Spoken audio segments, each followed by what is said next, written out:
hear a number of different recordings and you will have to answer questions on what you hear. There will be time for you to read the instructions and questions, and you will have a chance to check your work. All the recordings will be played once only. The test is in 4 sections. At the end of the test, you will be given 10 minutes to transfer your answers to an answer sheet. Now turn to Section 1. Section 1. You will hear a woman telephoning a car rental company to ask about car renting services. First, you have some time to look at questions 1 to 5.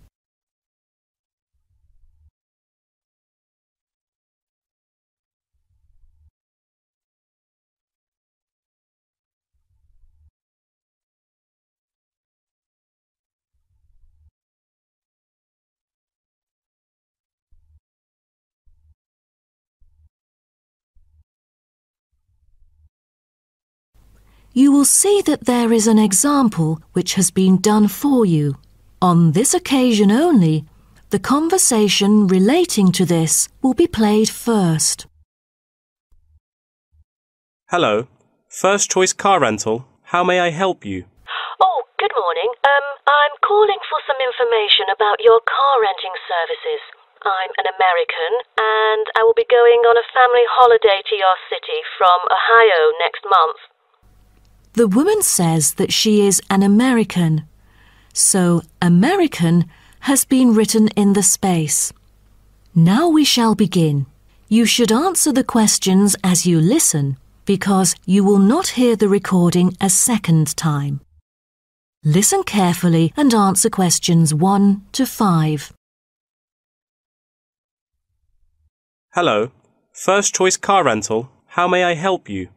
Oh, good morning. I'm calling for some information about your car renting services. I'm an American and I will be going on a family holiday to your city from Ohio next month. Okay, no problem. It's our pleasure to serve you. Could you please tell me your name and contact information first? I'm Caroline. That's Caroline.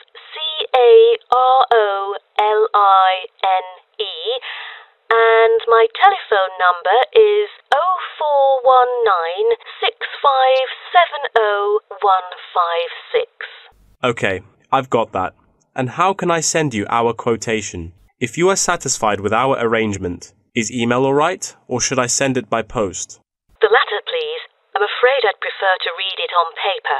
That's no problem. I'm considering renting a caravan for a week, but I don't really know the price range for it, since I haven't rented any car through that method before. I think it should be within my budget of $50. You know, we have various caravans at different renting prices, according to the class of vehicle, facilities inside, mileage, etc. I'd recommend the Explorer, taking your budget into consideration, which is of good value and will cost you $39 per day. Is that okay? Of course, that's fine for me. I know the Explorer. That could save me $11 each day. You know, a family holiday will be costly. That van is perfect. I'm glad that you like it. So, do you have any particular requirements about your room in the van? How many beds are there? 1 twin bed. But there are 3 of us. My mum, daughter, and me. So, can we add another bed? No problem. For the facilities, I think a kitchen is the most important.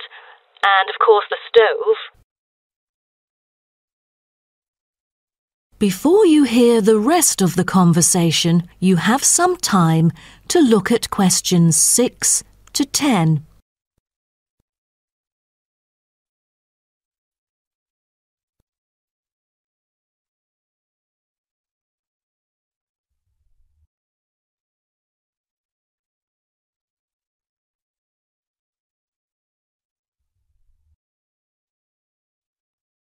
Now listen and answer questions 6 to 10.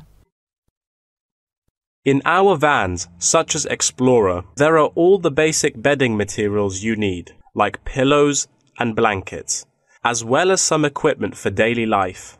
And many things can be added into your room according to your needs, such as a coffee maker. Well, I need to have have a heater in case it'll be cold at night, and a microwave, of course.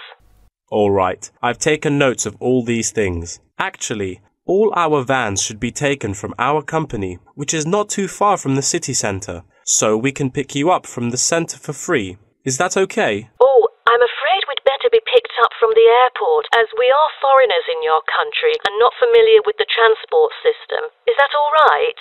Yes, it is no problem. With that comes the information for the insurance. I need the driver's name and age. That is my daughter, Chris, who is 19, the youngest driver amongst us three. I'm sorry, but our company only accepts caravan drivers aged 25 or over, according to our regulations. So... Well, that would be me, Caroline, and I'm 49 years old. And where was your driving license issued? I mean the country. I've got a license in America, but I've also got one in Australia, which is still valid. Is it better for me to register the local one from your country? Yes, that might be better.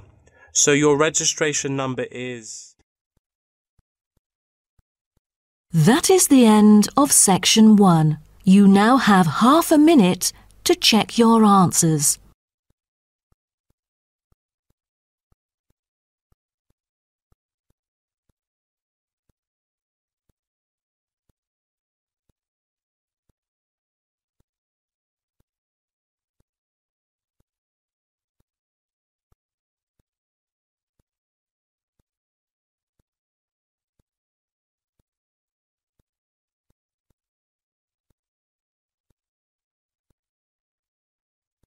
Now turn to Section 2.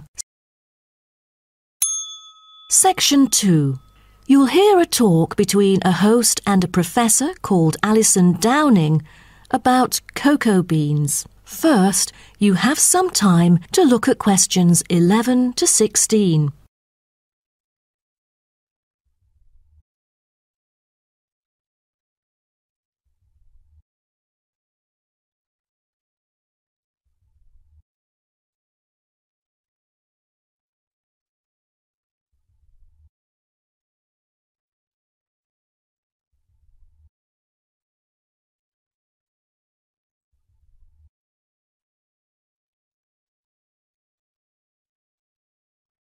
Now listen carefully and answer questions 11 to 16.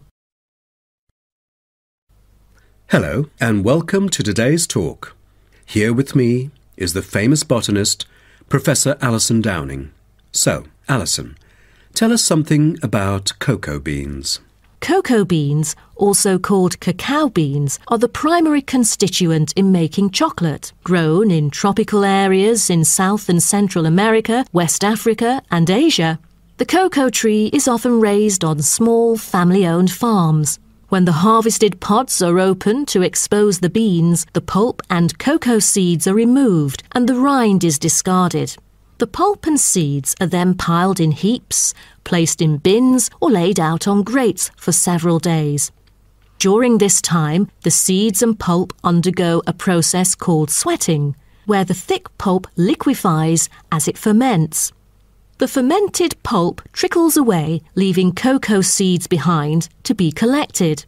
This is when the beans are harvested, and then the bags holding them are ready to be transported. But the most important step in processing the cocoa bean is cleaning it. Once the beans are unloaded from the railroad cars, the packages are opened and then weighed by machines. Then the pods are split and the seeds or beans are covered with a sweet white pulp or mucilage. On arrival at the factory, the cocoa beans are sorted and put in a hopper to be cleaned more rigorously. The wet beans are then transported to a facility so they can be fermented and dried. They are fermented for 4 to 7 days and must be mixed every 2 days.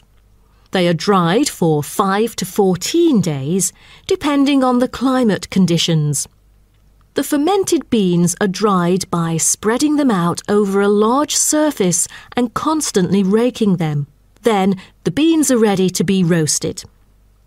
Now, roasting takes place at a high temperature and then the beans are boiled in a heated chamber. During the roasting process, the beans will be expanded and cracked. Prior to this, the beans are trodden and shuffled about using bare human feet. During this process, red clay mixed with water is sprinkled over the beans to obtain a finer colour, polish and protection against moulds during shipment to factories in the United States, the Netherlands, the United Kingdom and other countries. Now, back to what I was saying. After the beans are cracked, they need to be cooled. Then the roasted beans are sealed in pockets. Before you hear the rest of the talk, you have some time to look at questions 17 to 20.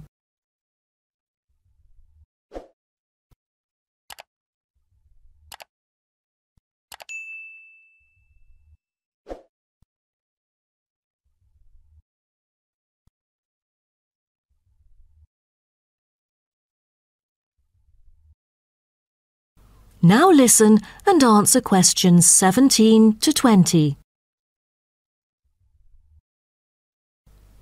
Wow, that is not a simple process, is it?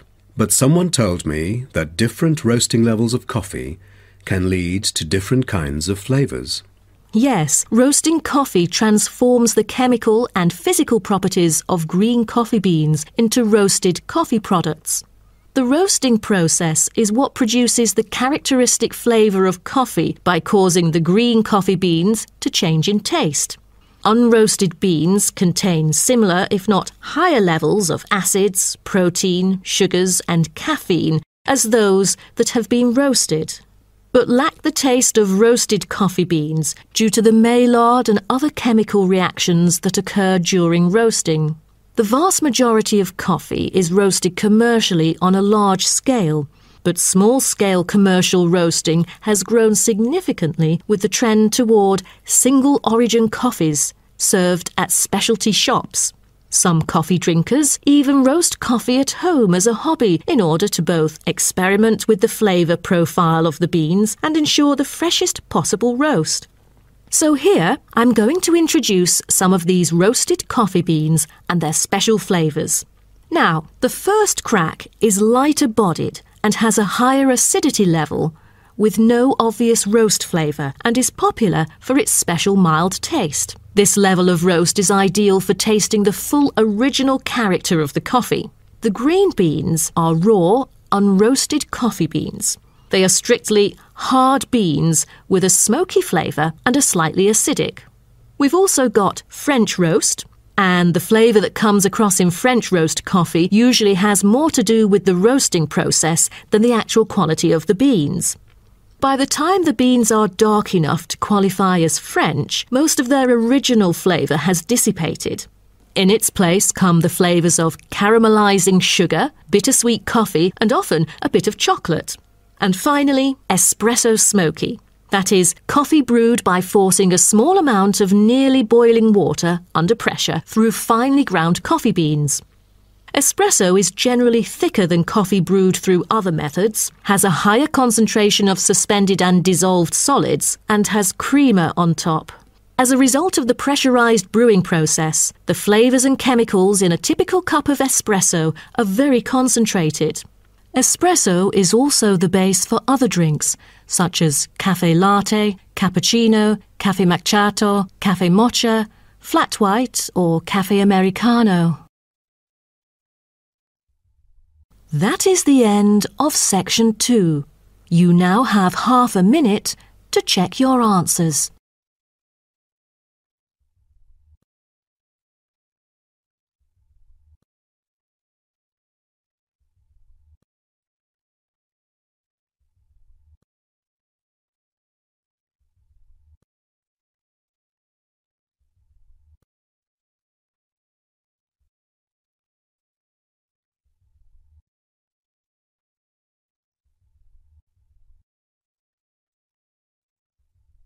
Now turn to section 3.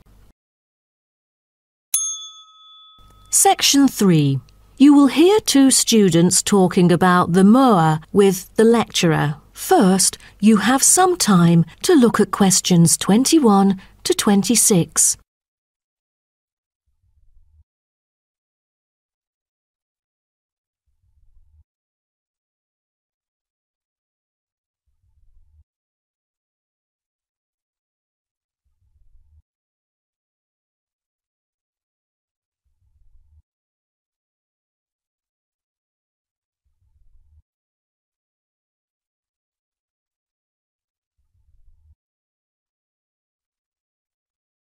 Now, listen carefully and answer questions 21 to 26.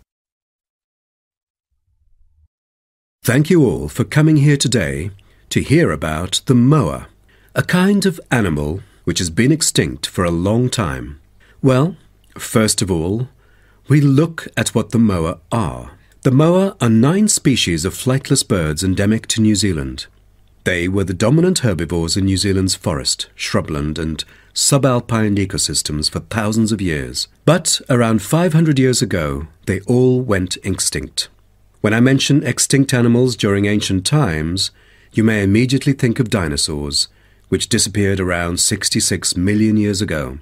Fossils of dinosaurs, which we use to study, are large in number, but not many of those of moa remain, though both animals appeal to people today. So, the moas sound more mysterious now. But sir, I've got a question about these flightless birds. How can we distinguish them from other birds? That's a good question.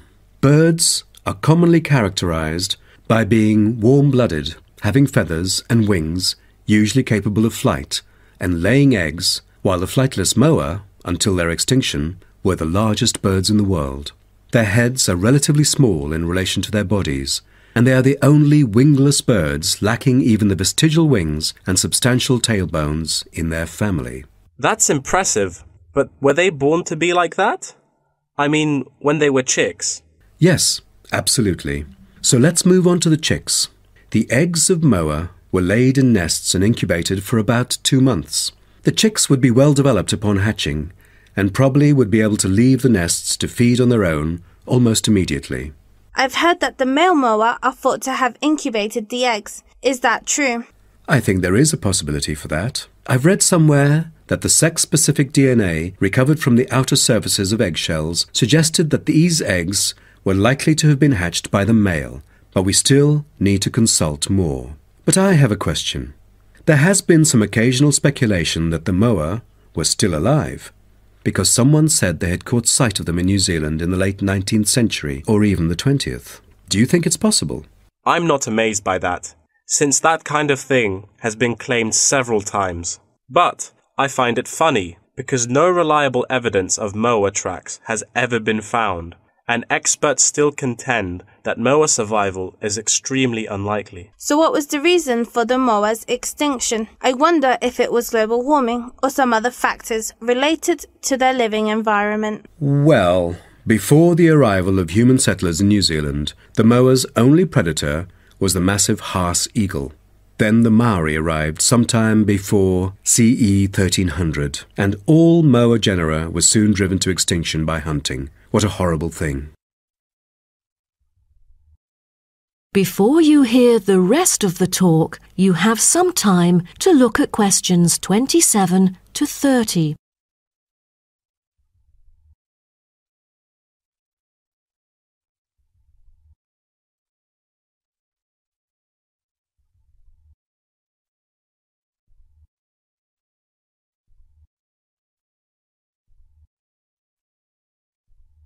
Now, listen and answer questions 27 to 30. All right, now let's look at the features of some species of moa. The South Island giant moa may have been the tallest birds ever known, and the second tallest of the 9 moa species is the North Island giant moa, with the females being markedly larger than males, both in weight and height. And I've heard that the smallest of the moa birds are the coastal moa. Is that right? Yes, you were right. And have you heard about any other kind of moa before? I know the crested moa. The eggs they laid may be larger than others. As they mainly lived in the remote interior of the southern island, their fossils are rare or absent in archaeological sites, and no egg remains have yet been identified. Are there any species of moa that have got more fossils? Yes, of course. A considerable amount of remains of the stout-legged moa exist, due to the well-preserved properties of their habitat.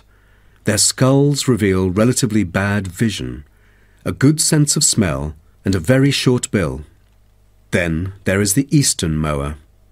They were remarkable in having very long and narrow windpipes, which probably enabled them to make louder, more resonant calls than those of other moa, and had the greatest vocal abilities, so they could communicate when they could not see each other in the forest or at night.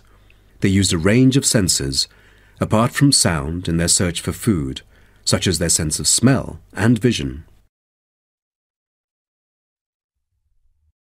That is the end of section 3. You now have half a minute to check your answers.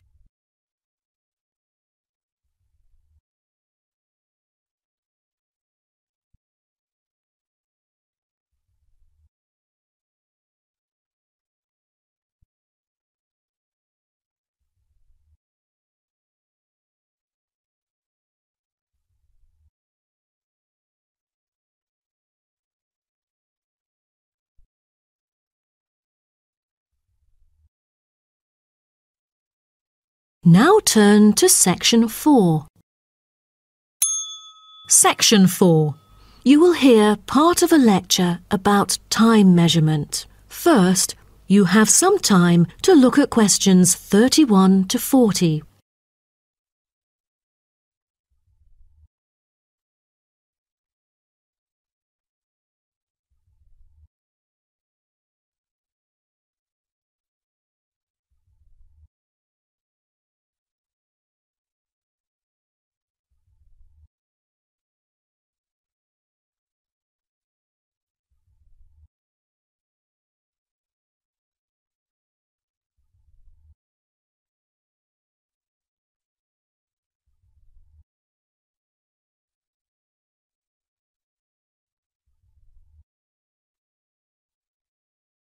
Now, listen carefully and answer questions 31 to 40. Good morning, everyone. Today, I'm going to talk about the research project I've been involved in on time measurement. Do you know how time is measured? Consider how we measure length and how, with time, we encounter a difficulty. Before we could grasp it, it would slip through our fingers. In fact, as we can see, we are forced to have the resource to measure something else, the movement of something in space or a set of movements in space. All the methods that have been employed so far really measure time by a motion in space. The measurement of time is no easy matter, a scientific unit only arrived at after much thought and reflection. As the most primitive form of measurement, the sun seems to be natural. Ever since man first noticed the regular movements of the sun and stars, we have wondered about the passage of time. Prehistoric people first recorded time according to the sun's position. To start off, let us take noon, which is when the sun is on the meridian at the highest point of its course across the heavens, and when it casts the shortest shadow. But this measurement, which was regarded as a major one in ancient times, was less important than the natural events that occurred. The earliest natural events that had been recognised were in the heavens, but during the course of the year, there were many other events that indicated significant changes in the environment. Seasonal winds and rains, the flooding of rivers, the flowering of trees and plants, and the breeding cycles or migration of animals all led to natural divisions of the year, and the further observation and local customs led to the recognition of the seasons. Years later, precise measurements were invented because the passage of time was extremely important for astronomers and priests who were responsible for determining the exact hour for daily rituals and for important religious festivals. Apart from the connection with religion, accurate time measurement was also related to the government, since they divided the day or the night into different periods in order to regulate work and various events. For thousands of years, devices had been used to measure and keep track of time. The current sexagesimal system of time measurement dates back to approximately 2000 BCE from the Sumerians. It was found that the earliest ancient timekeepers were mainly invented and used in Mesopotamia, where the water clock was introduced from, as well as in North Africa, especially in the area of ancient Egypt.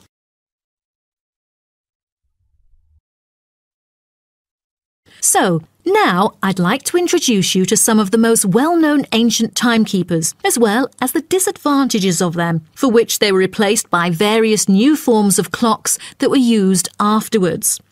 A sundial is a device that tells the time of day by the apparent positioning of the sun in the sky. In the narrowest sense of the word, it consists of a flat plate and a gnomon which casts a shadow onto the dial. As the sun appears to move across the sky, the shadow aligns with different hour lines which are marked on the dial to indicate the time of day. However, it was quickly noted that the length of the day varied at different times of the year. Therefore, there could have been a difference between clock time and sundial time. In addition, the sundial was of no use at night, so a water clock was invented. The water clock, or clepsydra, appeared to have been invented around 1500 BCE and was a device which relied on the steady flow of water from or into a container. Measurements could be marked on the container or on a receptacle for the water. It was reliable, but the water flow still depended on the variation of pressure and temperature from the top of water in the container. As the technology of glass blowing developed, from some time in the 14th century, it became possible to make sand glasses. Originally, they were used as a measurement for periods of time like lamps or candles. But as clocks became more accurate, they were calibrated to measure specific periods of time. The drawback, however, as you can imagine, was the limited length of time they could measure. The last timekeeper to be introduced is the fire candle clock. Candle clocks took advantage of a simple concept, the slow and consistent nature of a burning wax candle. By utilising this process, our ancestors were able to keep steady track of the time. The clocks were created by engraving the length of the candle with evenly spaced markings. Each marking represented a single unit of time, and as the wax burned down, each hour would disappear. However, the drafts and the variable quality of the wax mainly influenced the time of burning. Like oil lamps, candles were used to mark the passage of time from one event to another rather than tell the time of day. That is the end of section 4. You now have half a minute to check your answers.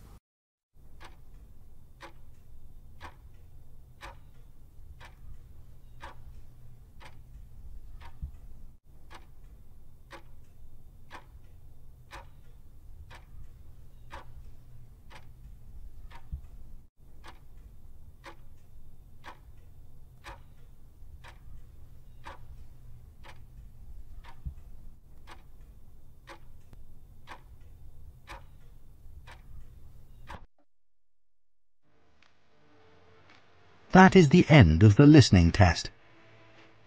In the IELTS test, you would now have 10 minutes to transfer your answers to the answer sheet.